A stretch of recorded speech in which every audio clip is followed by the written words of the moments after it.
Què tal, amics? Estem en temps de confinament, doncs tradicions de confinament. Avui us vull parlar de la Mare de Déu de les Sogues. Al segle XVIII, segle XVII, hi va haver-hi una forta pesta a Catalunya.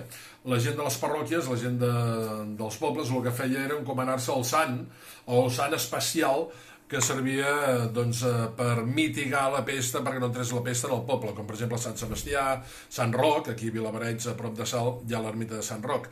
A Cassà de la Selva, si us hi fixeu, a la parròquia de Cassà de la Selva, a mà dreta, quan entreu, hi ha aquest altar dedicat a la Mare de Déu de les Sogues. La fotografia és de l'Àngel Almazán, gràcies Àngel per la fotografia. Fixeu-vos que aquí a la vitrina hi ha un foradet, una rodona, on hi penja una corda, el que és una soga.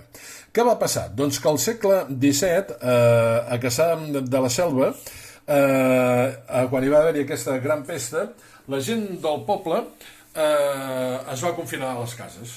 Anava en un moment donat a resar en aquesta imatge de la Mare de Déu de les Sogues, però hi va haver un moment donat que fins i tot el capellà del poble va decidir que no es fessin sonar les campanes per no molestar els veïns de Cassà de la Selva.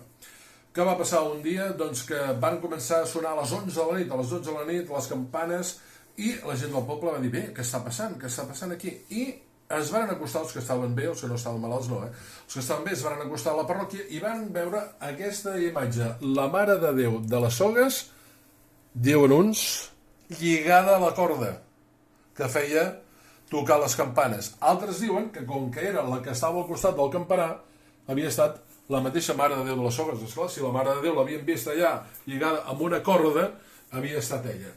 Des d'aleshores que van sonar aquelles campanes, resulta que la pesta a Cassà de la Selva va marxar. Això va passar al segle XVII. Aquesta és una de les històries que us explico avui, en temps de confinament, perquè almenys ens puguem gaudir una mica de les històries. Que vagi bé. Salutacions.